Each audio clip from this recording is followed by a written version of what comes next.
வணக்கம் வந்தனம் மக்களே, இது தமிழச்சி குரல். உங்களில் ஒரு குரல். இந்த காணொலியில் நீங்கள் பார்க்க போகிற சிறுகதை காசே தான் கடவுளடா. அந்த கதையை தான் நீங்கள் கேட்க போகிறீங்க. இந்த கதையில் என்ன அப்படின்னா, ஒருத்தன் பணம் சம்பாதிக்கிறதுக்காக எந்த எக்ஸ்ட்ரீம் லெவலுக்கு வேணாலும் போவான் அப்படிங்கிறதும், பணத்தால் ஒருத்தன் வாழ்க்கை எப்படி இருந்தது, இப்போ எப்படி இருக்குது, பணம் இல்லாமல் எப்படி இருக்குது, பணம் இருக்கும்போது எப்படி இருக்குது அப்படிங்கிறதையும் பார்க்க போகிறீங்க. வாங்க கதைக்குள்ளே போய் தெரிஞ்சுக்கலாம்.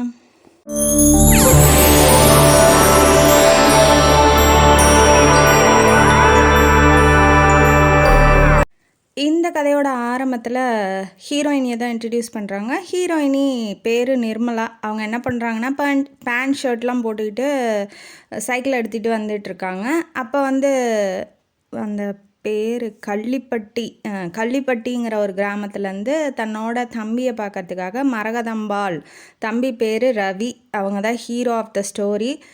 அவரை பார்க்கறதுக்காக இப்போ என்ன, அவங்க அக்கா வந்துட்டுருக்காப்புல, கூட ஒரு வேலைக்காரனோட பெட்டியை தூக்க வச்சுட்டு வந்துட்டுருக்கும் போது இவ என்ன பண்ணிடுறான்னா, சைக்கிள் எடுத்துகிட்டு போய் அவங்க மேலே விட்டோன்னே கொஞ்சம் ஏடாகுடமாக பேசிடுறா. ஓரமாக போக தெரியாதா, நட் ரோட்டில் தான் வருவீங்களா, ஃபுட்பாத்தில் போக தெரியாதா அப்படிங்கிற மாதிரி சொல்கிறா. நீ என்னடா எய்த்து பேசிகிட்டு இருக்காத, பெண் தான் அவள் பேண்ட் ஷர்ட் போட்டிருக்கிறதுனால ஆம்பளையாக நினச்சிக்கிட்டாங்க. நீ பல்ல தட்டி கையில் கொடுத்துருவான், நீ யாரா என்கிட்ட பேசுகிறதுக்கு அப்படிங்கிற மாதிரி அவங்க சொல்லவும், நான் பொண்ணு தான், பையன்லாம் இல்லை அப்படிங்கும்போது, உங்கள் வீட்டிலலாம் அடக்க உடக்கமாலாம் வளர்க்கலையா, இப்படியா ரோட்டில் சண்டை போடுற அளவுக்கு இந்த மாதிரி ட்ரெஸ்லாம் போட்டுக்கிட்டு வெளியில் விட்டுருவாங்களா அப்படிங்கும்போது, என் ட்ரெஸ்ஸை பற்றி பேசுகிறது இருக்கட்டும், நீ முன்ன ஒழுங்காக கண்ணை ரோட்டில் வச்சு போமா அப்படின்னு சொல்லிட்டு ஏடா கூடமாக பேசி விட்டுறா. இந்த பக்கம் என்ன ஆகுது அப்படின்னா, இதெல்லாம் ஒரு பொண்ணா அப்படின்னு சொல்லிட்டு அந்த மரகதாம்பாள் என்ன பண்ணுறாங்க, ரவியை பார்க்கறதுக்காக வராங்க. ரவி கூட இன்னொருத்தன் இருக்கான் அந்த ஊரில், கள்ளிப்பட்டியிலே மிகப்பெரிய ஜமீன்தாரோட பையன். அவன் பேர் ராம். அவன் கூட தான் ரவி இருக்கான். ராமும் ரவியும் சின்ன வயசுலேருந்தே ஃப்ரெண்ட்ஸு. அவன் சென்னையில் இருக்கிறதுனால தம்பி போய் ஏதாவது கற்றுக்குவான், வெளியூரில் போய் பெரிய பெரிய ஆளுங்க. இந்த அம்மாவுக்கு என்னன்னா, தன்னோட தம்பியை ஒரு பெரிய அரசியல்வாதி ஆக்கணுங்கிறது ஆசை. மந்திரியாக ஆக்கணும், இல்லை அந்த ஊர்லேயே பெரிய மனுஷனாக ஆக்கணும், கவுன்சிலராக ஆக்கணும், எம்எல்ஏவாக ஆக்கணும் அப்படிங்கிறது ஆசை. அதனால் சென்னை பக்கமாக கொஞ்சம் நிறைய பேர் இருப்பாங்க இல்லையா, அவங்களோட ஃப்ரெண்ட்ஷிப்லாம் கிடைக்கும், இவனோட போய் இருந்துக்கோ அப்படின்னு சொல்லி அனுப்பிச்சி விட்டாங்க. ஆனால் ராம் இதுக்கு ஆப்போசிட். அவன் எவ்வளோ பெரிய பணக்காரனா, லட்சமாக வச்சுருந்தா கூட அவன் சாதாரணமாக எந்த விதமான கௌரவமும் இல்லாமல் இந்த டிப்டாப்பாக காட்டிக்கிட்டு என்கிட்ட எல்லாம் இருக்குது அப்படிங்கிற மாதிரி ஒரு ஆட்டிடியூட் இல்லாமல் ரொம்ப சாதாரணமாக பழகிறவன். அவன் கூட இருந்ததுனால நம்ம ரவியும் அப்படி தான் இருக்கான். இப்போ வீட்டுக்கு வந்துட்டாங்க, ரவியை பற்றி கேட்டுட்ருக்காங்க. நல்லா இருக்கேடா, என்னடா எப்படா இருக்கு அப்படின்னு கேட்கும்போது, இவன் ராம் என்ன சொல்லிடுறான்னா, நீங்களே எத்தனை வாட்டி இவனை நல்லா பார்த்துக்குவீங்க, இவனுக்குன்னு ஒரு பொண்ணு கல்யாணம் பண்ண வேணாமா அப்படின்னு சொல்லி கேட்குறாங்க. நீ எப்படா இவ்வளோ பெரிய மனுஷனான, கல்யாணத்தை பற்றிலாம் பேசுகிற, என்னடா அப்படிங்கும்போது, அவன் ஒரு பொண்ணை பார்த்துட்ருக்கான். அப்படிங்கும்போது, பொண்ணை பார்க்குறானா, என்னடா பொண்ணை பார்க்குறான் அப்படிங்கும்போது, நிர்மலாங்கிற ஒரு பொண்ணை பார்த்துட்ருக்கான். அதாவது அந்த சைக்கிளில் இடிச்சா பார்த்தீங்களா ஹீரோயினி, அவளை பற்றி தான் இங்கே பேசும்போது தான் தெரியுது, நிர்மலாவும் ரவியும் ஒருத்தருக்கு ஒருத்தர் காதலிக்கிறாங்க அப்படிங்கிறது.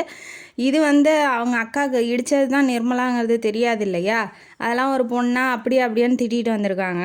இப்போ அதுதான் இவன் தம்பி காதலிக்கிற பொண்ணுங்கும் போது என்ன நடக்க போதோ தெரியல. இப்போ அது தெரியாமல் ராம் எல்லாத்தையும் சொல்லிடுறான். இந்த மாதிரி அவளை காதலிக்கிறாங்க, அவனை தான் கல்யாணம் பண்ணிக்கலான்னு இருக்கான், நீங்கள் ஒரு தடவை பார்த்துருங்க அப்படிங்கும்போது, ஏண்டா எனக்கே தெரியாமல் எல்லா விஷயமும் பண்ணியிருக்கியா, சரி சொத்து பத்தெல்லாம் எவ்வளோடா இருக்குது, இந்த அம்மாவை என்ன பண்ணுது, பணத்துக்கே குறிய சொத்து பத்தெல்லாம் எவ்வளோ இருக்குது தேருமாடா அப்படிங்கும்போது, அந்த பொண்ணு அனாதை, அம்மா அப்பா இல்லை, அவங்க சித்தப்பா தான் வளர்க்குறாங்க. சித்தப்பா தான் main character of the story. எதே ஹீரோயினியை விட ஹீரோயினோட சித்தப்பா தான். அவன் பேர் பர்மா ஷர்மா, பர்மாலேருந்து வந்திருக்கிறதுனால ஷர்மா. அது பேரை சொன்னோன்னே அவங்களுக்கு, அதாவது கள்ளிப்பட்டி மரகதாம்பாள் இருக்காங்க இல்லையா, ஹீரோவோட அக்கா, அவங்களுக்கு அவனை சரியான ஃப்ராட் ஆச்சேடா. ட்ரெயினில் கூட ஒரு தடவை பார்த்தேன், அவன் டிக்கெட்டே எடுக்காமல் இது சரியில்லை அது சரியில்லைன்னு டிடிஆர்கிட்டையே கேட்டு விசாரிச்சுக்கிட்டு சண்டை போட்டுக்கிட்டு டிக்கெட் எடுக்காதையே மறைச்சிட்டான். அப்படிங்கும்போது, இல்லை அப்படிலாம் இருக்காது, அது வேற ஒருத்தராக இருக்கும், நீங்கள் ஒரு தடவை பொண்ணை பாருங்கள் அப்படின்னு சொல்லி ராமு ரொம்ப முயற்சி பண்ணுறான். ஃப்ரெண்டு இல்லையா, ஃப்ரெண்டுக்காக எல்லா முயற்சியும் பண்ணுறான். ரவி எப்படி அப்படின்னா, அக்கா சொன்னால் அதை மீற மாட்டான். அம்மா இல்லைங்கிறதுனால அக்காவே தான் எல்லாமே. அக்காவுக்கும் வீட்டுக்கார் இல்லை, இறந்து போயிட்டார். அப்புறம் இந்த மாதிரி நாட்டம் பண்ணிட்டு பொழுதுனிக்கும் அடக்கி வச்சுக்கிட்டு இருந்தான். அந்த பையன் அவன் புருஷன் எத்தனை நாளைக்கு இருப்பான், அதான் போய் சேர்ந்துட்டான் அடங்குது. என்னாச்சு, இந்த பக்கம் சொன்னிட்டானா, பொண்ணை வந்து பார்க்கலாம், சரி இன்றைக்கி போய் பார்த்துடலாம் அப்படின்னு சொல்லிட்டாங்க. இவளுக்கு என்ன அப்படின்னா, அக்காவுக்கு என்ன அப்படின்னா, ஒரு ஜட்ஜி பொண்ணோ இல்லை ஒரு கலெக்டர் பொண்ணோ இல்லை ஒரு பெரிய அரசியல்வாதி பொண்ணையோ பார்த்து பிடிக்காம இப்படி போய் அனாதை பொண்ணாக பிடிச்சி வச்சுருக்கான். அதுவும் அவன் ஃப்ராடு பையன், அவன் பொண்ணாக இருக்குமோன்னு எனக்கு பயமாக இருக்கே. சரி, நான் எதுக்கும் ஒரு தடவை பார்க்குறேன். இவங்களுக்கு என்னென்னா, பெரிய பணங்காசு, பெரிய இடம், பெரிய அதிகாரத்தில் இருக்கிற பொண்ணாக பார்த்துருந்தா தம்பி நல்லா பொழைப்பானே அப்படிங்கிற மாதிரி அவங்க நினைக்கிறாங்க. ரவிக்கு வந்து என்ன அப்படின்னா, நிர்மலாவை ரொம்ப பிடிச்சிருக்கும். நிர்மலா வந்து எப்படி இருந்தாலும் அவன் ஏற்றுக்குவான், அவங்க அக்கா ஏற்றுக்கணும் இல்லையா. அவன் அதனால் என்ன பண்ணுறான், ராம் கொஞ்சம் போய் ஹெல்ப் பண்ணுறான். அந்த மாதிரி அடக்கொடக்கமாக கல்யாணம் முடிகிற வரைக்கும் எதுவும் ஏற்று பேசாமல் அடக்கொடக்கமாக நடந்துக்க சொல்லு அப்படிங்கும்போது, அதை நீயே போய் சொல்கிறதுரா அப்படின்னு. நீ சொன்னாவே கேட்கமா, அவன் மேலே உயிரே வச்சுருக்கா, நீ சொன்னாவே கேட்க மாட்டான், நான் எப்படா போய் சொல்கிறதுங்கும் போது, நான் உயிரே வச்சுருக்கிறதுனால தான்டா நான் போய் சொல்கிறதுக்கு எனக்கு மனசு வர மாட்டேங்குது, நீயே போய் சொல்கிறா அப்படின்னு சொல்கிறான். சரிடான்னு சொல்லிட்டு இவன் கிளம்பி இப்போ பர்மா ஷர்மாவோட வீட்டுக்கு போகிறான். அதாவது ஹீரோயினியோட சித்தப்பா வீட்டுக்கு போகிறான். ஹீரோயினியும் அங்கே தான் இருக்கா. அவருக்கு தெரியும், இந்த லவ் மேட்டர்லாம் தெரியும், அந்த மாதிரி நிர்மலாவும் ரவியும் காதலிக்கிறாங்கங்கிறதுலாம் தெரியும். அதனால் என்ன பண்ணுறா அப்படின்னா, ரவியை பார்த்தியாம்மா எப்படிம்மா அப்படின்னு கேட்குறாங்க. நேத்தான் சித்தப்பா பார்த்தேன், நல்லா தான் இருக்காப்புல, நல்லா தான் பேசினார். அவங்க அக்காட்டுக்கு தான் கொஞ்சம் பயப்படுறாரு, அவங்க அக்கா கிட்ட நல்லபடியாக நடந்துக்கோன்னு சொல்கிறாரு அப்படிங்கும்போது, சரி பார்த்துக்கலாம் விடு அப்படின்னு சொல்லிட்டு பொண்ணு மாதிரி வளர்க்குறாரு. அவங்க அப்பா அம்மா வந்து சொத்தெல்லாம் கார்டியனாக இவர்கிட்ட ஒப்படைச்சிட்டு போயிருக்காங்க. அதனால் பொண்ணோட தனக்கும் கல்யாணம் ஆகலை அப்படிங்கிறதுனால பொண்ணு மாதிரி வச்சு வளர்த்திக்கிட்டு இருக்கிறாரு. இப்போ வந்து ராம் வந்து உள்ளே வரான். அந்த மாதிரி அவங்க அக்கா ஊர்லேருந்து வந்திருக்காங்க, அதனால் கொஞ்சம் வந்து அமைதியாக நடந்துக்கும். ஏதாவது அவங்க அதிக பிரசங்கித்தனமாக பேசினா கூட நீ கொஞ்சம் பொறுமையாக இரு அப்படிங்கும்போது, நிர்மலாவுக்கு கோவம் வந்து, நான் இயல்பாக இருக்க முடியாதா, ஏன் இந்த மாதிரி சாரீ கட்டிகிட்டு வந்தால் தான் ஒத்துக்குவாங்களா, சுடிதாரு பேண்ட் ஷர்ட்லாம் போடக்கூடாதா அப்படிங்கும்போது, இந்த மாதிரி தான் பேசாதன்னு சொல்கிறேன், அவனும் அமைதியாக தான் இருக்க சொல்கிறான், நீ அதன்படி நடந்துக்குவாங்கும் போது, ரவி சொன்னால் சரி ஓகே காதலிக்கிறோம், ஒரு கல்யாணம் வரைக்கும் தானே, இது கூட நடந்துக்க மாட்டோமா அப்படின்னு அவளுக்கு கொஞ்சம் பிடிக்கல தான், இருந்தாலும் காதல்ங்கிறது எதை வேணாலும் செய்ய தூண்டும் இல்லையா, அதனால சரி ஓகேன்னு ஒத்துக்கிறா.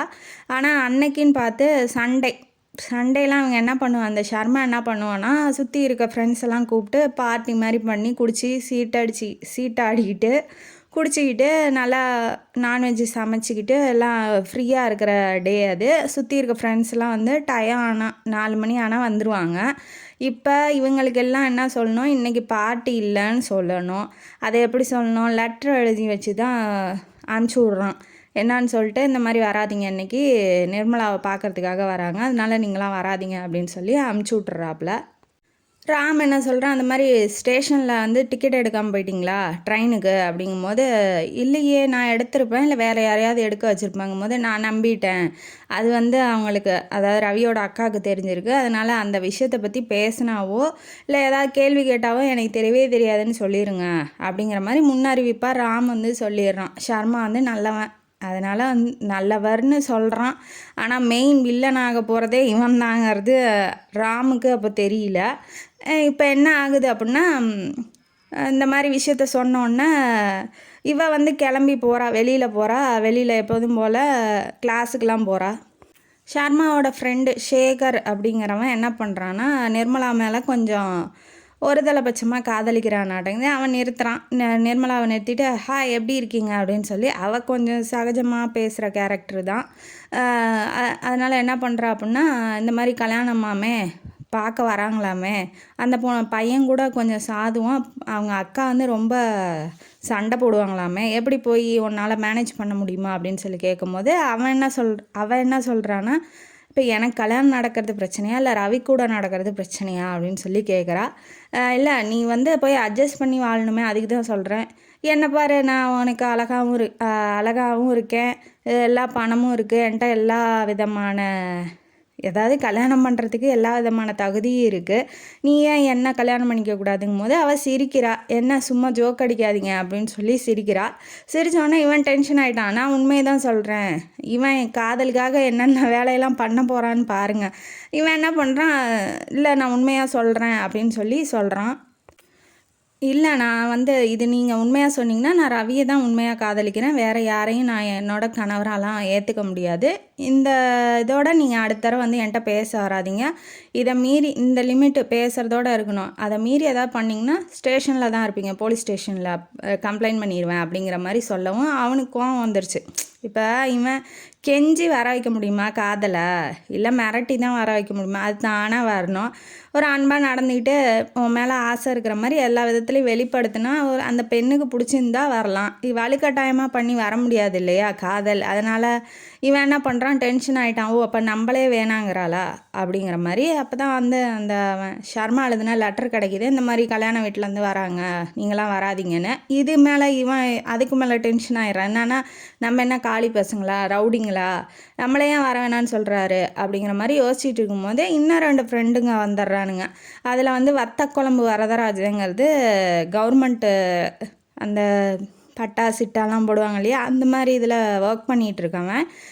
இப்போ இங்கே என்ன ஆகுது அப்படின்னா, வந்தோன்னே இந்த மாதிரி லெட்டர் கிடச்சிருக்கா அப்படின்ன வாட்டி, ஏன் நம்ம போய் அவங்களுக்கு வரவேற்பு கொடுத்தா என்ன, நம்ம என்ன தப்பானவங்களா அப்படிங்கிற மாதிரி குரூப்புக்குள்ளே பேசிட்டு நம்ம கண்டிப்பாக போகணுங்கிற மாதிரி சேகர் வேற ஏற்றி விட்றான்.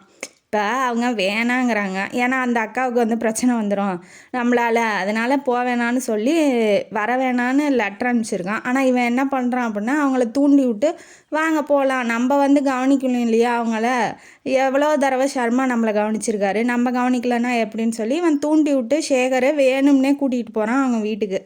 அந்த பக்கம் மணிலாம் ஆயிடுச்சு, ரெடி ஆகிட்டாங்க. ஷர்மாவும் நிர்மலாவும் ரெடி ஆகிட்டாங்க. ரெடி ஆனோடனே ராம் முன்னாடியே போயிடுறான். போனதுக்கப்புறம் எங்கே நிற்கணும், என்ன பேசணும், என்ன பண்ணக்கூடாது அப்படிங்கிற ஒரு லிஸ்ட்டே போட்டு அந்த பொண்ணுக்கிட்ட நிர்மலாட்ட சொல்லிகிட்டு இருக்கான். சரின்னு அவளும் ஒத்துக்கிறா. நான் கூப்பிட்டதுக்கப்புறம் தான் நீ வெளியில் வரணும்னு சொல்லிட்டு உள்ளே போக வச்சிட்றான். ஷர்மா கிட்ட நீங்கள் பேசிடுவீங்க, நீங்கள் எவ்வளோ பெரிய ஆள், உங்களால் என்ன பேசி எத்தனையோ பேரை மயக்க வச்சுருக்கீங்க, அந்த அக்காவை மயக்க வைக்க முடியாதா அப்படிங்கிற மாதிரி சொல்லவும் அவர் சரி ரொம்ப பாராட்டாத அப்படின்னு சொல்லிட்டு அக்கா வரவேற்கிறதுக்காக கார் சத்தம் கேட்குது. போகிறாங்க. போனோடனே வராங்க. வந்தோடனே அவனை பார்த்தோன்னே அவங்களுக்கு பிடிக்கல, ஷர்மாவை பார்த்தோன்னே. உடனே அதே கேள்வி தான் கேட்குறாங்க, நீங்கள் கூட அந்த ட்ரெயினில் ஏறிட்டு டிக்கெட் எடுக்காமல் அன்றைக்கி பிரச்சனை பண்ணாங்க தானே நீங்கள் அப்படின்ன வாட்டி, இல்லை நான் இந்த ஊர்லேயே இல்லை 2 மாதமா, நான் டெல்லியில் பிஸ்னஸ் விஷயமாக போயிட்டேன் அப்படிங்கிற மாதிரி அவன் சொல்கிறான். நீங்கள் வேறு யாரையாவது பார்த்துட்டு என்ன பார்த்தேன்னு சொல்கிறீங்க அப்படிங்கிற மாதிரி சொன்னோன்னே சரி ஓகே அப்படின்னு சொல்லிட்டு, ஏன்னா அப்போ தெளிவான முகம் தெரியல, அதனால் அவங்களும் ஓரளவுக்கு ஒத்துக்கிட்டு போய் உட்காடுறாங்க. உட்காந்தோன்னே விசாரிக்கிறாங்க, சொத்து எவ்வளோ இருக்குது, என்ன ஆகும் அப்படின்னு சொல்லி விசாரிக்கும் போது, இந்த மாதிரி பேங்க்கில் கொஞ்சம் அமௌண்ட் இருக்குது, நிலமா இருக்கா, புஞ்சையா நஞ்சையா அப்படிலாம் கேட்டு விசாரிச்சுக்கிட்டு இருக்காங்க இந்த அக்கா. ஏன்னா தம்பியோட வாழ்க்கை போயிடக்கூடாதான். அவர் என்ன சொல்கிறாருன்னா, பேங்க்கில் பணம் இருக்குது, அந்த வீடு மட்டும்தான் இருக்குது, சரி தம்பிக்கு பிரயோஜனம் இல்லை, அடுத்தது பொண்ணையாவது கூப்பிடுங்க அப்படிங்கிற மாதிரி சொல்கிறாங்க.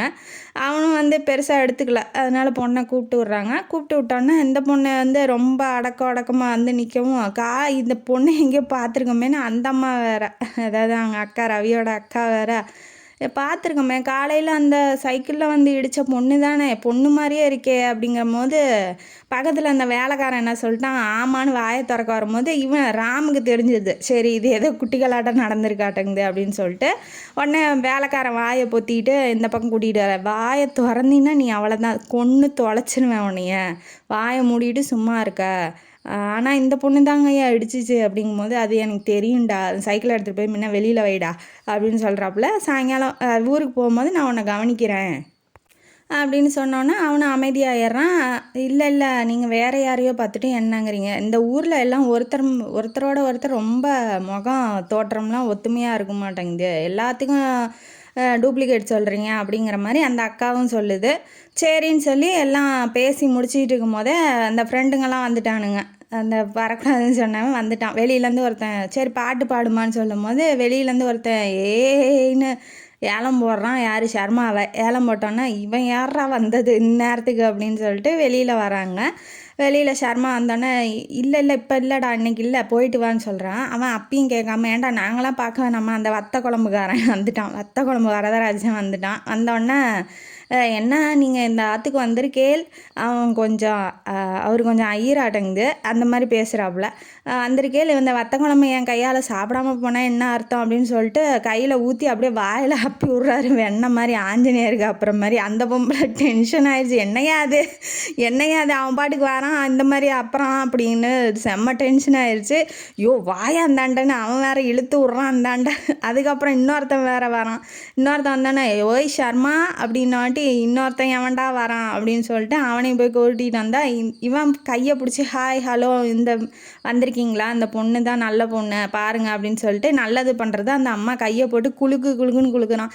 என்னடா அது, இதெல்லாம் என்ன குடும்பமாக, என்னடா அது, எவன் வரான் எவன் வாயில் அப்புறம் எவன் கையை பிடிச்சி குலுக்குறான் அப்படின்னு வாட்டி மூணாவதாக ஒருத்தன் வரான். வந்துட்டு அவன் என்னங்கிறான், ஓ அப்போ சர்மாவுக்கும் அந்த அக்காவுக்கும் தான் கல்யாணமான வாட்டி. அந்த பொம்பளை டென்ஷனோட தலைக்கு உச்சத்துக்கே போயிடுச்சு. ஐயோ அவ்வளோதான், என் கல்யாணம் போச்சு, எல்லாமே போச்சு, என் காதலும் போயிடுச்சுன்னு நிர்மலா அழுதுகிட்டே வெளியில் ஓடிடுறா.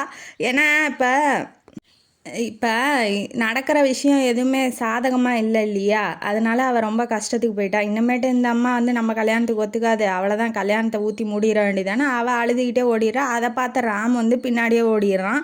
இந்த பக்கம் ரவிக்கு என்ன பண்ணுறதுன்னே ஒன்றுமே புரியல. இவெல்லாம் எவன்டா வர சொன்னான், இந்நேரத்தில் ஏன்டா வரீங்க அப்படிங்கிற மாதிரி ஷர்மாவை பார்த்து முறைக்கிறான். ஷர்மாவுக்கு என்ன பண்ணணுன்னு ஒன்றும் புரியல. ஏன்னா இப்போ இது எல்லாமே யார், அந்த ஒன் சைடில் வர சேகர் பண்ணுற வேலை, அவன் பண்ணி விட்ட வேலை தான் இப்போ இதெல்லாம் நடக்குதா. உடனே அந்த அம்மா எந்திரிச்சிருச்சு, இந்த வீட்டில் அவனுக்கு கல்யாணம் வேணுமா, இந்த பொண்ணு தேவையா, எவன் வேணா வரான் என்னென்னமோ பண்ணுறான், இதெல்லாம் என்னடா குடும்பமாடாது, இதெல்லாம் வேணாண்டா நமக்கு ஒத்து வராது, வந்துரு போகலாம் அப்படின்னு சொல்லி வலுக்கட்டாயம் பண்ணுறாங்க. இப்போ வந்து அந்த பொண்ணை வந்து கூப்பிட்றாங்க நிர்மலாவை, வேணான்னு சொல்லிட்டு வந்துரு அப்படிங்கிற மாதிரி. நிர்மலா வந்து அங்கே இல்லை. சரி வாடா போகலான்னு கூப்பிடும்போது வெளியிலேருந்து சேகர் உள்ளே வந்துடுறான். உள்ளே வந்துட்டு என்ன சொல்கிறான் அப்படின்னா, இந்த மாதிரி போலீஸ் ஸ்டேஷனில் வந்து அந்த பொண்ணு போயிடுச்சு, அந்த பொண்ணை பிடிச்சிக்கிட்டு போயிட்டாங்கன்னு வாட்டி. ஏன் எதனாலன்னு கேட்குறாங்க. இந்த மாதிரி சினிமா பார்க்க போயிருக்கு, உடனே அங்கே ஏதோ பிரச்சனையாட்டங்குது, அந்த பொண்ணை பற்றி தான் உங்களுக்கு தெரியுமில்ல, எங்கே போனாலும் சண்டை இழுக்கும், அந்த மாதிரி ஒரு 2 பேர்த்துக்கிட்ட சண்டை இழுத்து இப்போ ஸ்டேஷனில் வச்சுருக்காங்கன்ன வாட்டி இந்த அம்மா முடிவே பண்ணிடுச்சு. இவன் வந்து 1க்கு 2 போட்டு விட்டு அந்த பிள்ளை மேலே பழிய சொல்லி போட்டு விட்டுட்டானா. அதனால் அந்த அம்மா அதுதான் உண்மைன்னு சொல்லி நம்பி வேணாம் நான் செத்து பொணமாயி சுடுகாட்டுக்கு போனால் தான் இந்த கல்யாணம் நடக்குன்னு சொல்லி ஒரு முடிவோடு அந்த அம்மா வெளியில் போயிடுச்சு. இவன் அவசரமாக ஒரு லெட்டர் எழுதி கொடுத்து அந்த வேலைக்காரன்ட்ட நிர்மலா வந்தால் கொடுத்துருன்னு சொல்லிட்டு இவனும் கிளம்பிட்டான். அப்பா எப்படியோ அந்த கல்யாணம் நின்றுச்சுடான்னு அந்த சேகரை பெருமூச்சு விட்டோன்னா இப்போ என்ன ஆகுது அப்படின்னா, இவன் ஏன் வெளியில் போனான், இனிமேட்டு இந்த கல்யாணம் நடக்காது, அவ்வளோதான் நான் சாக போகிறேன்னு சொல்லிட்டு ஒரு வருத்தத்தோடு போயிருப்பான். இவன் பின்னாடியே சமாதானப்படுத்துறதுக்காக போயிருப்பான். அப்போ 2 பேரும் வம்பிழுத்துருப்பானுங்க. அதனால் பிரச்சனையாக இருக்குமே ஒழிஞ்சு இவ சினிமாலாம் பார்க்க போல. இவன் என்ன பண்ணியிருக்கான், சேகர் 1க்கு 2 வந்து மூட்டி விட்டு இந்த மாதிரி பண்ணி விட்டுட்டான். அடுத்தது என்னன்னா, இந்த கல்யாணம் முடிஞ்சிருச்சு, இந்த மாதிரி நடக்காதுன்னு சொல்லிட்டு போயிட்டாங்க இல்லையா, அதை கேட்ட சர்மாவுக்கு இடிஞ்சு போயிட்டாரு. ஆசையாக அன்பாக வளர்த்த பொண்ணு, அவள் ஆசைப்பட்ட ஒரு மாப்பிள்ளையை கூட என்னால் அமைச்சு தர முடியல, என்னால் தான் அந்த கல்யாணம் நின்றுச்சு, தேவையில்லாமல் அந்த ஃப்ரெண்டுங்கள்லாம் கூட்டிகிட்டு வந்து இந்த கல்யாணத்தையே கெடுத்துட்டேன், என்னால் தான் இதெல்லாம் வந்துச்சுன்னு சொல்லி கஷ்டப்படும் போது ஒரு ஃபோன் கால் வருது. வந்தப்போ என்ன ஆகுது அப்படின்னா, ஷேர் மார்க்கெட்டில் உங்கள் ஷேர்லாம் போயிடுச்சு அப்படிங்கிற மாதிரி ஃபோன் வரவும் இவர் இன்னும் கொஞ்சம் இடிஞ்சு விழுந்துடுறாரு. அப்பா எல்லாம் போயிடுச்சுடா, காலி ஆயிடுச்சு, சுத்தமாக வலிச்சு எடுத்த மாதிரி ஆயிடுச்சு, இன்னுமேட்டு நம்ம உயிரோடு இருந்து நம்ம இந்த பிள்ளைக்கு ஒன்றும் பண்ண முடியாமல் ஆயிடுச்சு அப்படின்னு சொல்லிட்டு அந்த ஹேண்ட்பேக்கில் இருக்க துப்பாக்கி எடுத்து தன்னோட தலையில் வந்து சுட்டுக்க போகிறாரு. அப்போ வந்து என்ன ஆகுது அப்படின்னா யோசிக்கிறார், இப்போ நம்ம ஒருத்தர் தான் இருக்கோம் அந்த பொண்ணை பார்த்துக்கிறதுக்கு, இப்போ நம்ம போயிட்டோம், சொத்தும் போயிடுச்சு, இப்போ அந்த பொண்ணு எங்கே நிற்கும், நடுத்தருவில் தான் நிற்கும் அப்படின்னு சொல்லி யோசிக்கிறாரு. இல்லை வேண்டாம், நம்ம அவசரப்பட வேண்டாம், அவள் சொத்தை எடுத்து நம்ம வந்து பிஸ்னஸுக்கு பயன்படுத்திக்கிட்டது ரொம்ப பெரிய தப்பு, அந்த தப்பை பண்ணிட்டோம், வாழ்நாள் ஃபுல்லாக அவள்கிட்ட திட்டு வாங்கி நம்ம சாகணும், அதுதான் நமக்கு தண்டனை. ஏன்னா இப்போ ஒரு பொண்ணாக இருக்கா, பையனாக இருந்தால் பிரச்சனை இல்லை, பொண்ணாக இருக்கா, இப்போ நம்ம போயிட்டா அந்த பொண்ணோட கெதி என்ன ஆகும், இவன் கல்யாணம் பண்ணிக்க வந்தவனும் வேணான்ட்டு போயிட்டான், யாரை நம்பி வயசு பொண்ணை விட்டுட்டு போகிறதுங்கிற ஒரு குற்ற உணர்ச்சியோட ரிவால்வரை எடுத்து பேக்கெட்டில் போட்டுக்கிறாரு. அதுக்குள்ளே ராம் வந்து இவளை கூட்டிகிட்டு வந்துடுறான். யார் நம்ம நிர்மலா ஹீரோயினியை கூட்டிகிட்டு வந்துடுறா. அந்த அண்ணா என்ன அங்கிள் என்னாச்சு ஒரு மாதிரியா இருக்கீங்க அப்படின்னு சொல்கிறா. இல்லைப்பா ஒன்றும் இல்லை அப்படின்னாட்டி நான் போய் ரவியை பார்த்துட்டு வந்துடுறேன், கல்யாணம் நின்று போயிடுச்சுன்னு சொல்கிறாங்க, நான் போய் பார்த்துட்டு என்னன்னு கேட்டு விசாரிச்சுட்டு வரேன் அப்படின்னு சொல்லிட்டு இவன் கிளம்பிடுறான். அந்த பணம் போனதெல்லாம் இவனுக்கு தெரியல.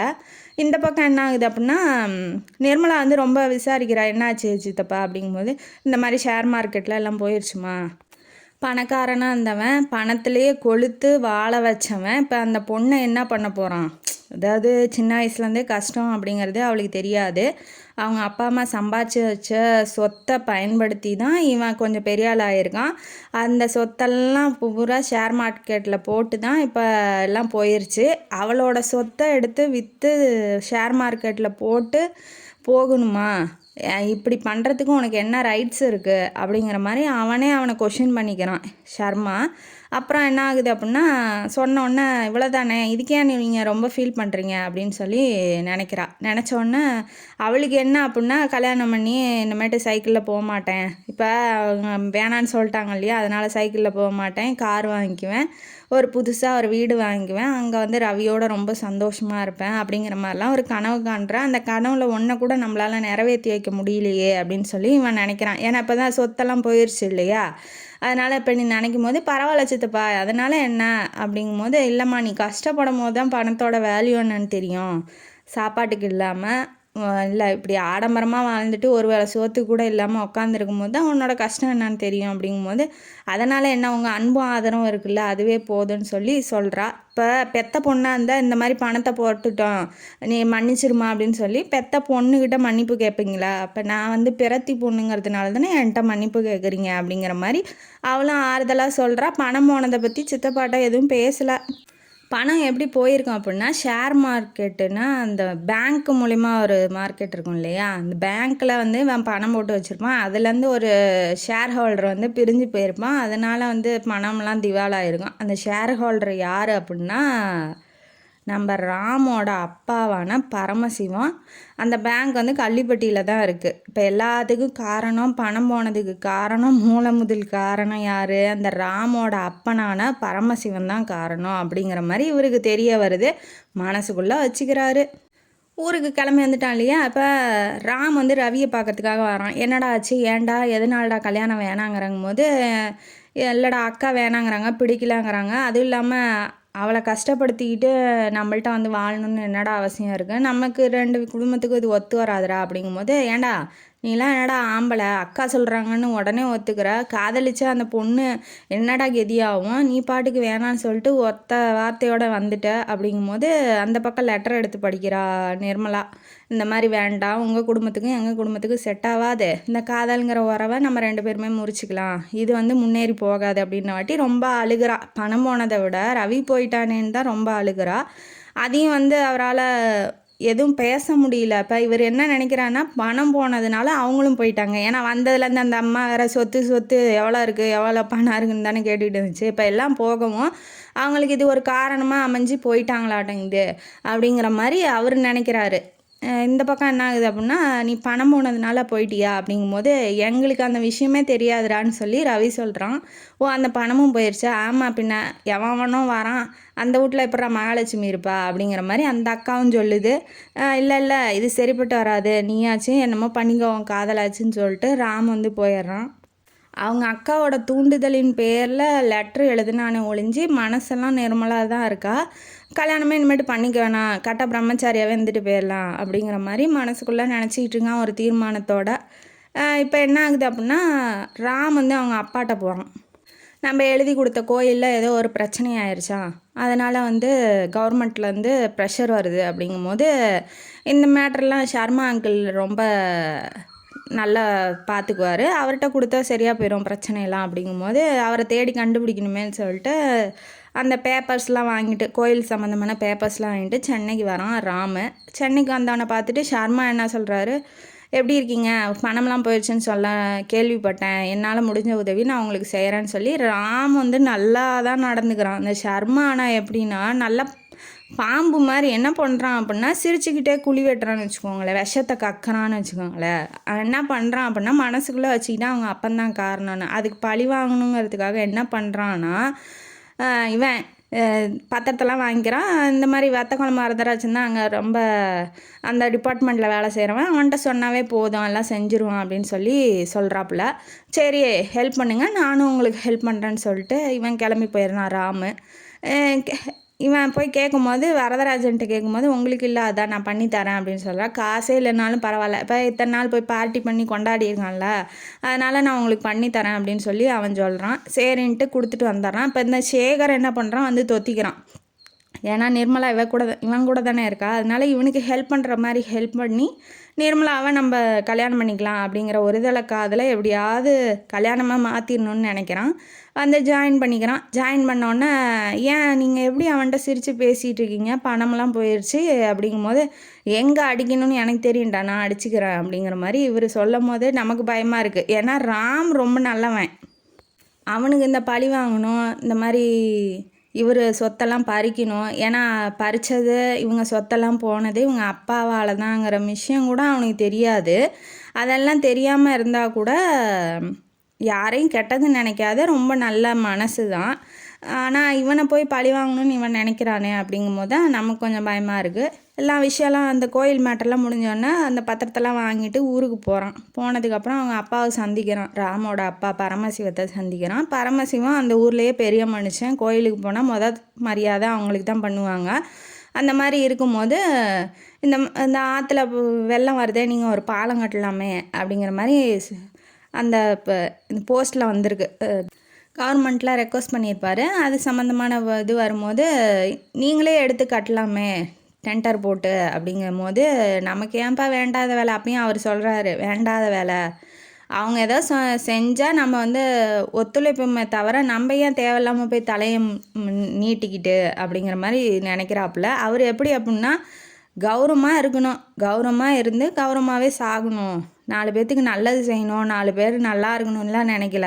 அவர் செய்கிறது மூலமாக அவர் கௌரவம் வருது, பெருமை வருதா, அதோட சரி. அந்த மாதிரி இருக்கிறவர் தேவையில்லாதில் போய் தலையை நீட்டி அதனால ஏதாவது பிரச்சனை வந்துடுமோன்னு நினைக்கிறாரு. இவன் ஷர்மா என்ன பண்ணுறான், அப்போ நரி புத்தியை யூஸ் பண்ணுறான். என்ன பண்ணுறான்னா, இல்லை உங்களால் முடியும், நீங்கள் இவ்வளோ பெரிய ஆள், இவ்வளோ பெரிய மனுஷன், இப்போ பணம் இருக்கிறவன்ட்டெல்லாம் போய் அவனை பற்றி பாராட்டி பேசுனீங்கன்னா வச்சுக்கோங்களேன் விழுந்துருவான். அந்த மாதிரி இவன் என்ன பண்ணுறான் அப்படின்னா பரமசிவத்தை குத்தி ஏற்றி விட்றான். என்ன சொல்கிறான்னா, நீங்கள் ரொம்ப நல்லவர், நீங்கள் தான் இந்த ஊர்லேயே எவ்வளோ பெரிய மனுஷன், இது கட்டிட்டிங்கன்னா இன்னும் 400 பேர் வந்து இவர் தான் செஞ்சார், இவர் நல்லா இருக்கணும் அப்படின்னு சொல்லி எல்லோரும் நினப்பாங்க இல்லையா. அப்படிங்கும்போது ராமும் சேர்ந்துக்கிறான். ஷர்மா நல்லவன் நம்பி ராமும் சேர்ந்துக்கிறான். என்ன சொல்கிறான்னா, பாலம் கட்டுற வேலையை ஷர்மா அங்கிளே பார்க்கட்டும், அந்த நீங்கள் வந்து டெண்டரில் கையெழுத்து போட்டு அந்த ப்ராஜெக்ட்டுக்கு மட்டும் கையெழுத்து போட்டால் போதும், இவரே பார்த்துக்குவார், வர்ற லாபத்தை அவர் கொடுத்துடலாமே. பணம் இல்லாமல் தானே அவரும் இருக்கார். அதனால் அவன் வந்து ஒரு ஐடியா கொடுக்குறான். சரின்னு சொல்லிட்டு, சரி நீங்களும் கஷ்டத்தில் இருக்கீங்க, நீங்கள் இவ்வளோ ஹெல்ப் பண்ணியிருக்கீங்க, அந்த கோயில் மேட்டர் முடிச்சு கொடுத்தாரு இல்லையா, அதனால் ஹெல்ப் பண்ணியிருக்கீங்க, இதை கூட நான் செய்ய மாட்டேனா அப்படின்னு சொல்லி ஏதோ ஓரளவுக்கு அந்த பாலம் கட்டி அந்த ப்ராஜெக்டை எடுக்கிற வரைக்கும் அவன் ஷர்மா விடவே இல்லை. எல்லாம் கையெழுத்து போட்டு கொடுத்துட்டாரு. அதே மாதிரியே செக்கு போட்டு பணத்தையும் கொடுத்துட்டாப்புல. பாலம் கட்ட ஸ்டார்ட் ஆயிடுச்சு. இப்போ என்ன பண்ணுறான் அப்படின்னா, வாங்குகிற பொருள்லாம் ரொம்ப மட்டமான பொருளாக வாங்கி போட்டு பணத்தெல்லாம் சுருட்டுறான். பார்த்தா அதுக்கு பாலம் அடித்தளம் பேஸ்மெண்ட் போடுவாங்க இல்லையா, அதில் ஒரு பாறை கூட வரல, எல்லாம் மணலாக வருது. அதனால் என்ன பண்ணுறான் அப்படின்னா, சேகர் வந்து சொல்கிறான், அந்த மாதிரி கல்லே இல்லை மணலாக வருது, கல் போட்டால் இன்னும் கொஞ்சம் செலவாகும். அப்படிங்கும்போது ஏன் போடுற, அதெல்லாம் போடாத, நீ வந்து என்ன பண்ணுற அங்கங்கே போடுற மாதிரி சும்மா, அதாவது கவர்மெண்ட்டுக்கு எழுதி போட்டு கல் வாங்கணும், சிமெண்ட்லேயே அந்த மாதிரி ஊற்றி கல் மாதிரி கெட்டியாக, அதாவது க்ரிப்பாக பிடிக்கிற மாதிரி ஒன்று உருவாக்கணும். அப்போ செலவு அதிகமாகும்னு சொல்லி அந்த இன்ஜினியரை போட சொல்லு கவர்மெண்ட்டுக்கு. அப்படிங்கும்போது போட்டாலும் செலவு அதிகமாகுமே. அப்படிங்கும்போது அவன் இன்ஜினியரை வந்து பார்க்கும்போது மட்டும் 1-2 காமிச்சிட்டு மற்ற இடத்துலலாம் சும்மா போட்டுடலாம் அப்படிங்கிற மாதிரி எவன் எக்கேடு கெட்டான். நான் அந்த பாலம் இடிஞ்சு விழுந்து எத்தனை பேர் செத்தா எனக்கு என்ன, ஆனால் என்ன பண்ணுறான், பணம் வந்தால் போதும் அப்படிங்கிற மாதிரி ஒரு மைண்ட் செட்டுக்கு வந்துட்டான். சேகர் என்ன சொல்கிறான்னா, இப்போ உங்களுக்கு வேணால் உயிர் மேலே இந்த ஜெயிலு போலீஸ்லாம் பயம் இல்லாமல் இருக்கலாம், ஆனால் எனக்கு பயமாக இருக்குது. இப்போ உங்கள் கூட சேர்ந்தனா நானும் உள்ளே போயிடுவேனே, இப்போ யார் பேஸ்மெண்ட்லாம் போட்டாது அப்படின்னு சொல்லி தெரிய வந்தால் நீங்களும் நானும் தெரிஞ்சு போயிடும். ஏன்டா கையெழுத்து அவன் தாண்டா போட்டிருக்கான், அவன் தாண்டா உள்ளே போவாங்கும்போது, இல்லை இதை பார்த்துக்கிட்டு இருந்தது நீங்கள் தானே அப்படிங்கும்போது, நீங்கள் இங்கே இருந்தீங்கன்னா ஆபத்துங்கும் போது அவன் புரிஞ்சுக்கிறான். சரி ஓகே, நான் வந்து உடம்பு சரியில்லைன்னு கிளம்பி போயிடுறேன், அந்த அவர் பரமசிவம் இருக்கார்லையே அவரே வர வச்சிரு அப்படிங்கிற மாதிரி சொல்லிடுறாப்புல. எப்படியோ கம்மி பண்ணி அதிகம் பண்ணி பணத்தை மிச்சம் பிடிச்சி ஒரு பாலங்கிற பேரில் ஒரு கட்டையை கட்டுறானுங்க. கட்டினோன்னா என்ன ஆகுது, இப்போ திறப்பு விழாலாம் ஆகுது, எல்லாம் அமைச்சர்லாம் வந்து திறக்கிறாங்க, ஊரே கொண்டாடுது, பரமசிவத்தை நல்லா இருங்க நல்லா இருங்க அப்படின்னு சொல்லி கொண்டாடுது. அது கொஞ்ச நாள் கூட நிலைக்கல.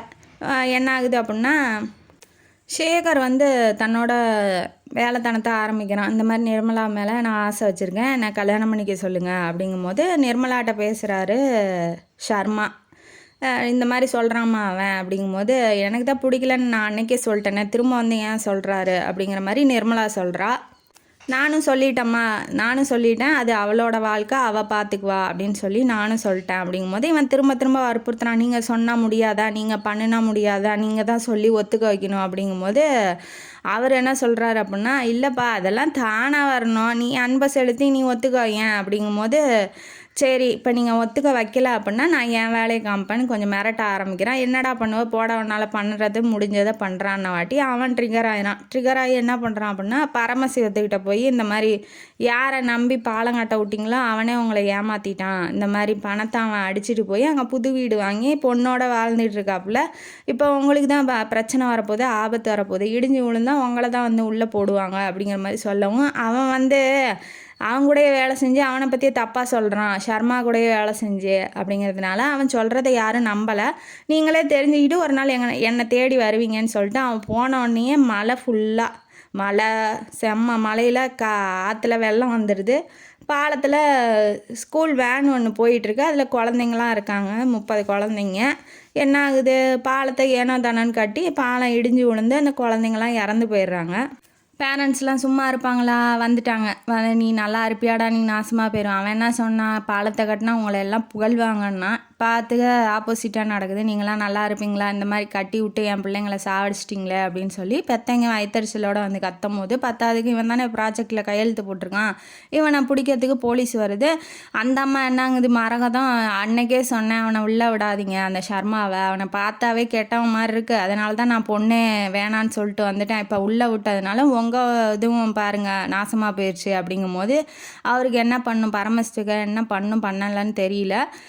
பையனை கூப்பிட்றாரு. பையனை கூப்பிட்டோன்னே, நீ அப்பா அவன் என்ன சொல்கிறான்னா, நான் தான்ப்பா கூட்டிகிட்டு வந்தேன், நான் தான் உங்கள்கிட்ட சொன்னேன், நான் தான்ப்பா உங்களுக்கு கெட்ட பேர் வாங்கிறதுக்கு ஒருத்தனாக ஆயிட்டேன், நான் உங்கள் பிள்ளையே இல்லைப்பா அப்படின்னு சொல்லும் போது, உன்னை வளர்த்த விதம் நான் சரியில்லடா, எல்லாமே உன்னை ஃப்ரீயாக விட்டதுனால தான் எனக்கு இந்த இது அப்படின்னு சொல்லிட்டு உள்ளே ஒரு பை இருக்குது எடுத்துகிட்டு வான்னு சொல்கிறாப்புல. எடுத்துகிட்டு வரான். அவனும் இப்போ வெள்ளந்தி தானே அவன், எடுத்துகிட்டு வந்தான். உள்ளே ரிவால்வர் இருக்குது, எடுத்து தன்னைத்தானே ஷூட் பண்ணிக்கிட்டு செத்து போயிடுறாரு. இது வந்து பெரிய அதிர்ச்சி ஆயிடுச்சு.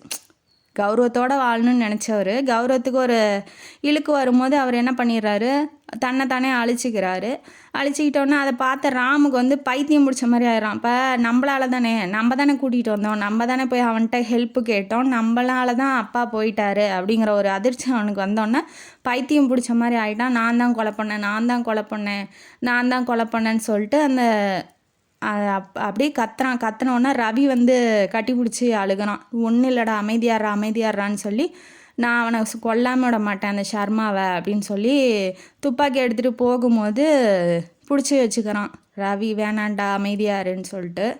இந்த பக்கம் சேகர் திரும்ப வந்து ஷர்மா கிட்ட நடந்ததெல்லாம் தெரியுமா அப்படிங்கும்போது, ஆமாம் கேள்விப்பட்டேன், பாலம் இடிஞ்சு விழுந்து அவன் தற்கொலை பண்ணிக்கிட்டானாமே அப்படின்னு சாதாரணமாக சொல்கிறான். ஒரு குடும்பத்தை அழித்து 10க்கு 30 பிள்ளைங்களை கொன்று இவன் அசால்ட்டாக சொல்கிறான். இதில் நான் தான் குற்றவாளின்னு யாரையிலையும் எதையிலையும் கண்டுபிடிக்க முடியாது அப்படிங்கிற மாதிரி சொன்னோன்னே, உனக்குலாம் மனசாட்சியே இல்லையா, நான் போய் சொல்லுவேன்ல. இப்போ அவங்க எல்லாம் எப்பயும் எஃப்ஐஆர் போட்டு போலீஸ்லாம் வந்து விசாரிக்கும் போது, நீ தான் பண்ணேன்னு சொல்லிட்டா என்ன பண்ணுவ அப்படிங்கும்போது, நீ சொல்ல மாட்ட அப்படிங்கும்போது, இல்லை நான் சொல்லுவேன், நீ எதுக்கு உயிரோட இருக்க, நீ சாவுன்னு சொல்லி துப்பாக்கி எடுத்து நீட்டுறான். சேகர் வந்து ஷர்மாவுக்கு குறி வைக்கிறான்.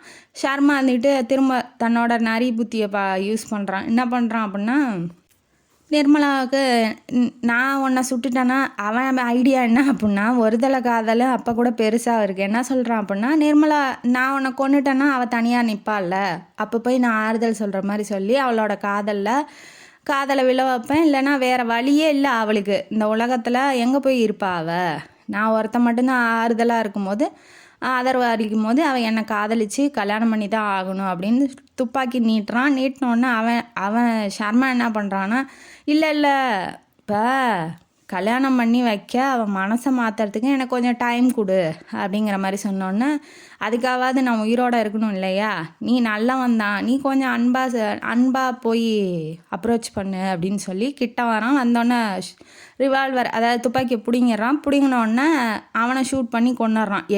அங்கே ஒரு குடும்பத்தை கொண்டது பார்த்தாதுன்னு இங்கே இவனையும் கொண்டுடுறான், சேகரையும் கொண்டு. ஏன்னா இவன் உயிரோட இருந்தால் நிர்மலாவுக்கு கெடுதல் இல்லையா, அதனால தன்னோட பொண்ணு நல்லா இருக்கணும், பணக்காரியாக இருக்கணும், அதுக்கு எத்தனை குடும்பம் சேர்த்தாலும் பரவாயில்ல, எத்தனை பிள்ளைங்க சேர்த்தாலும் பரவாயில்ல, எவன் அழிஞ்சு நாசமாக போனாலும் பரவாயில்ல, அவன் நல்லா இருக்கணும் அப்படிங்கிற ஒரு எண்ணத்தோட இவனையும் கொண்டுடுறான், சேகரையும் கொண்டுடுறான் ஷர்மா.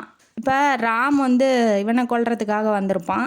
வந்ததோடனே இவன் ஷூட் பண்ணி அவன் கீழே விழுந்ததை பார்த்தோன்னா அவங்க அப்பா நினப்பு வந்தோடனே இவன் ஒளிஞ்சிக்கிறான், துப்பாக்கி கீழே போட்டு போய் ஒளிஞ்சிக்கிறான். ஒளிஞ்சிக்கிட்டதுக்கப்புறம் இவன் என்ன பண்ணுறான், கொலை தற்கொலை, அவன் பித்த பிரம்மம் பிடிச்ச மாதிரி ஆகிட்டான் இல்லையா. இந்த மாதிரி சத்தம் கேட்டு இது மாதிரி பண்ணோடனே கொலைன்னு சொல்லி சத்தம் போடுறான். சுற்றி இருந்த போலீஸ்காரங்களாம் வந்துடுறாங்க. ராம் தான் குற்றவாளி அப்படிங்கிற மாதிரி பிடிச்சிட்றாங்க. ஏன்னா கையில் அவன் துப்பாக்கி எடுத்திருப்பான். எடுத்தோடனே ராம் தான் குற்றவாளி அப்படிங்கிற மாதிரி பிடிச்சிருப்பாங்க. பிடிச்சோடனே அவனை கூட்டிகிட்டு போயிட்டாங்க. இவனை தூக்கிட்டு போயிட்டாங்க. அவ்வளோதான், அவன் செத்து போயிட்டான் சேகர். இதெல்லாம் பார்த்த ரவி டென்ஷன் ஆகி நேராக ஷர்மா கிட்ட வந்துட்டான். உனக்கெல்லாம் மனசாட்சிங்கிறது இருக்கா இல்லையா, உன்னால தான் அந்த பெரிய மனுஷனும் செத்தான், உன்னால தான் இவனும் செத்தான், ஆனால் உனக்கு ஒன்றுமே தெரியாத மாதிரி உன் பொண்ணு நல்லா இருக்கணும், உனக்கு பணம் வேணுங்கிறதுக்காக நீ யாரை என்ன வேணாலும் பண்ணுவியா அப்படிங்கும் போது இவன் என்ன கேள்வி கேட்குறான் அப்படின்னா, நீ தான் பணம் இல்லைன்னு என் பொண்ணை விட்டுட்டு போனிய, நீ அறிவுரை சொல்லி அட்வைஸ் பண்ணுற அளவுக்கு நீ ஒன்றும் பெரிய மனுஷன் இல்லை, நீ என்ன மாதிரி தான் அப்படிங்கும் போது, நான் விட்டுட்டு போனது எங்கள் அக்காக்காக தான், எங்கள் அக்கா அப்போதைக்கு நான் குழப்பமான சூழ்நிலையில் இருந்ததுனால நான் விட்டுட்டு போயிட்டேனே ஒழிஞ்சு, இன்னமும் நான் கல்யாணம் பண்ணிக்காமல் இருக்கிறதுலேருந்தே தெரியலையா நான் அவளை தான் காதலிக்கிறேன் அப்படிங்கும் போது இதெல்லாம் ஏன் என்கிட்ட சொல்லிகிட்டு இருக்காங்கும் போது, நீ தானே குற்றவாளி, உன்கிட்ட தானே சொல்ல முடியும், ஒருத்தன் பார்ட்னர் 2 பேரும் சேர்ந்து திட்டம் போட்டு பண்ணியிருக்கீங்க, பார்ட்னர் செத்து போயிட்டான், அப்போ மீதி இருக்கவன் நீ தானே, அப்போ நீ தானே எல்லாம் பண்ணியிருப்ப அப்படிங்கும் போது, ராம் நீ என்ன வேணாலும் பண்ணிக்கோ, ராம் அவனுக்கு உடம்பு சரியில்லை, அவன் என்ன பண்ணுறான்னு அவனுக்கே தெரியல, அவனையாவது ரிலீஸ் பண்ணிவிடு, நீ தான் குற்றவாளின்னு ஒத்துக்கோன்னு சொல்லி கெஞ்சுறான். கெஞ்சும் போது இதெல்லாம் அவனே மனசாட்சி இல்லாமல் எல்லாம் பண்ணுறான், அவன்கிட்ட போய் மனசாட்சியோ எதிர்பார்க்க முடியுமா, நான் ஏன் ஒத்துக்கணும், வேணா அவங்களே கண்டுபிடிச்சிக்கிட்டோம் அப்படிங்கிற மாதிரி ஒரு அசால்ட்டாக சொல்லும் போது வந்துடுறா யார், ஹீரோயினி வந்துடுறா நிர்மலா. வந்தோன்னா யார் வராதவங்க வந்திருக்காங்க வீட்டுக்கு அப்படிங்கும்போது அவர் எதுவும் பேசலை. சரிம்மா நீ உள்ளே போ அப்படின்னு, ஏன்னா இவங்க 2 பேரும் காரசாரமாக பேசிகிட்டு இருக்காங்க இல்லையா, அது தெரிஞ்சிச்சுன்னா என்ன பண்ணுவான் அதனால் உள்ளே போங்கிறாங்க. ஏன் என்னாச்சு அப்படிங்கும்போது அவன் சொல்ல ஆரம்பிக்கிறான், அந்த கதையாவது கேட்டுட்டு உள்ளே போ அப்படிங்கும்போது, முன்னாடி வேணான்னு சொல்லி நாடகம் ஆனீங்க, இப்போ கதை சொல்ல வந்துட்டிங்களா அப்படின்னு அவள் கேட்குறா. அவளுக்கு அவள் காதல், இவன் சித்தப்பா என்ன பண்ணுறாங்கிறதுலாம் அவளுக்கு தெரியல. அப்பயும் சொல்ல ஆரம்பிக்கிறான். என்ன சொல்கிறான் அப்படின்னா, ஒரு காட்டில் ஒரு தந்திரமான நரி இருந்துச்சு. அந்த நரி என்ன பண்ணுச்சு, ஒரு பசுமாட்டையும் கன்றையும் பார்க்குது, சாப்பிட்ணுன்னு நினைக்கிது பசுமாட்டை. ஆனால் தன்னோட சக்திக்கு மீறி இருக்குது அந்த பசுமாடு. அதனால் என்ன பண்ணுது, சிங்கத்தோடு போய் கூட்டு வச்சுக்குது, ஃப்ரெண்ட்ஷிப்பை வளர்த்துக்குது. பத்தாவதுக்கு அந்த கண்ணுக்குட்டியோடவும் ஃப்ரெண்ட்ஷிப் வளர்த்திக்கிட்டு பசுமாட்டுக்கிட்டையும் நல்லபடியாக நடந்துக்குது, தன்னோட திட்டத்தை மனசுக்குள்ளே வச்சுக்கிட்டு. ஒரு நாள் என்ன பண்ணுது, சிங்கம் இருக்கிற குகைக்கு கண்ணுக்குட்டியும் பசுமாட்டையும் கூட்டிகிட்டு வந்துடுது. பசுமாட்டையை சிங்கத்துக்கும் சண்டை வந்துடுது. ஏன்னா கண்ணுக்குட்டியை போய் கடிக்க போகும்போது பசுமாட்டுக்கும் சிங்கத்துக்கும் சண்டை வந்துடுது. சிங்கத்துக்கிட்ட என்ன சொல்லியிருக்கோம், உனக்கு இறைய கொண்டு வந்து தரேன்னு சொல்லியிருக்கு. ஆக மொத்தத்தில் அந்த பசு தாய்மை உணர்வோட சிங்கத்துக்கூட சண்டை போட்டு அதுவும் செத்து போயிடுது. முட்டி சிங்கத்தையும் சாவடிச்சிடுது. எல்லாம் செத்து போய் கிடக்குறாங்க. கடைசியாக சாப்பிட்டது யார், அந்த தந்திரமான நரி தான் எல்லாத்தையும் கொண்டு சாப்பிட்ருக்கு. அந்த மாதிரி தான் உங்கள் சித்தப்பா. அவர் என்ன சொல்கிறாரு அப்படின்னா, காசு தான் கடவுள், பேங்க்கு தான் கோயில் அப்படின்னு சொல்கிறாரு. காசுக்காக என்ன வேணாலும் பண்ணுவேன் அப்படிங்கிற மாதிரி என்ன வேணாலும் பண்ணலாம் அப்படிங்கிற மாதிரி அவர் யோசிச்சுட்டு இருக்காரு அப்படின்னு சொன்னோன்னே, நீ போமா உள்ள, அவன் சொல்கிற கதையெல்லாம் நீ ஏமா கேட்டுட்ருக்கான வாட்டி, நான் ஒத்துக்க முடியாது. அவள் உள்ளே போயிட்டா, சொல்கிறது எதுவுமே அவளுக்கு புரியல. உள்ளே போயிட்டா போனதுக்கப்புறம் நீங்கள் தான் சொல்லி ஒத்துக்கோங்க தயவு செய்து அப்படின்னு சொன்ன வாட்டி நான் ஒத்துக்க முடியாது. அவன் செஞ்சால் அவன் என்னை நம்பி கொடுத்தது நான் ஒன்றும் கொடுக்க சொல்ல. எனக்கு அதுக்கு சம்மந்தம் இல்லையே. வேணா செத்தைங்கள்லாம் எழுப்பி விட்டு கூட்டிகிட்டு வா, சாட்சி சொல்ல சொல்லு, நான் வேணா உள்ளே போகிறேன் அப்படின்னு சொன்னோன்னே நிர்மலா இதை கேட்டோன்னே இத்தனை பேத்த கொன்று அந்த பிள்ளைங்க என்ன பண்ணுச்சு, உங்கள் பணத்துக்கு அந்த பிள்ளைங்க என்ன பண்ணுச்சு, நீங்கள் பழி வாங்கணுன்னா ராமோட அப்பாவை பழி வாங்க. ராம் என்ன பண்ணான், அவரையே அவனையே இந்த மனநிலைக்கு எடுத்துகிட்டு வந்திருக்கீங்க. பத்தாவதுக்கு அந்த குழந்தைங்களாம் என்ன பண்ணுச்சு, இத்தனை பேர் செத்து நான் வாழணுமா, தேவையே இல்லை அப்படின்னு சொல்லி கத்தி எடுத்து குத்திக்கிறா, தன்னையே குத்திக்கிறா. குத்தினோடனே என்ன ஆகுது, பார்த்து மிரண்டுறாரு, பயப்படுறாரு. போலீஸ்லாம் வந்துடுறாங்க. ஏன்னா அந்த துப்பாக்கியில் இவரோட கைரேகை தான் பதிஞ்சிருக்கு, ராமோடது இல்லை. வந்தோடனே பிடிச்சிட்றாங்க. பிடிச்சோன்னே நீங்கள் ஒன்றும் பிடிக்க வேணாம், நானே சரணடைஞ்சிட்றேன், யாருக்காக வாழணும்னு நினச்சனோ அவளே இப்போ கத்தி எடுத்து குத்திக்கிட்டு சாகிற நிலைமைக்கு போயிட்டா. அதனால வேண்டாம், எனக்கு இந்த பணமும் வேணாம், எனக்கு இந்த வாழ்க்கையும் வேணாம். இந்த பிறவியில் நீ எனக்கு மகளாக தான், சொந்த மகளாக பிறக்கலை, ஆனால் நான் உனக்கு மகனாக பிறக்கணும்னு ஆசைப்பட்றேம்மா அப்படின்னு சொல்லி கையை பிடிச்சிக்கிட்டு இருந்தவளை அதாவது கையை வேணாம் சித்தப்பா அப்படின்னு சொல்லி சொல்கிறாப்புல. கண்ணை தொடச்சி விட்டு, இல்லைம்மா நான் செஞ்ச தப்புக்கு நானே ஒத்துக்கிட்டு போகிறேன் அப்படிங்கிற மாதிரி. தப்பு, ஏன்னா சித்தப்பா பண்ண தப்புக்கு நம்ம தண்டனை அனுபவிச்சுக்கலான்னு நினைக்கிறா. அன்பு அதிகம் வச்சுருக்கா இல்லையா, அதனால். ஆனால் நீ அனுபவிக்க வேணால் நானே அனுபவிச்சுக்கிறேன்னு சொல்லி கண்ணை தொடச்சிட்டு கையை எடுத்து விட்டுட்டு அவர் ஸ்டேஷனுக்கு போயிடுறாரு இந்த மாதிரி சொல்லிவிட்டு. அப்போ ஆப்வியஸாக என்ன ஆகும், ஹீரோ ஹீரோயினி சேர்ந்துருப்பாங்க, எப்படியும் கூட்டிகிட்டு போய் காப்பாற்றிருப்பான் ஹீரோ. எல்லாம் நல்லபடியாக நடந்திருக்கும். ராமுக்கும் பழி வாங்கினவன் உள்ளே போயிட்டான் அப்படிங்கிற மாதிரி ஒரு சந்தோஷமும் கிடச்சிருக்கும். இந்த மாதிரி பணம் இந்த கதை இதோட முடியுது. இந்த கதையிலேருந்து நமக்கு என்ன தெரியுது, பணம் எல்லாத்தையும் எல்லா நேரமும் எதையுமே வாங்க முடியும்னு சொல்ல முடியாது இல்லையா. பணங்கிறது ஒரு சந்தோஷத்துக்கான ஒரு சின்ன வழி தானே தவிர பணமே தான் சந்தோஷம் அப்படிங்கிறது ஒரு இது இல்லை. அவளுக்கு பணம் போனது பிரச்சனை இல்லை, அவளோட காதல் போனது தான் அவளுக்கு பிரச்சனையாக இருந்துச்சு ஒழிஞ்சு பணம் போனது அவளுக்கு பிரச்சனை இல்லை.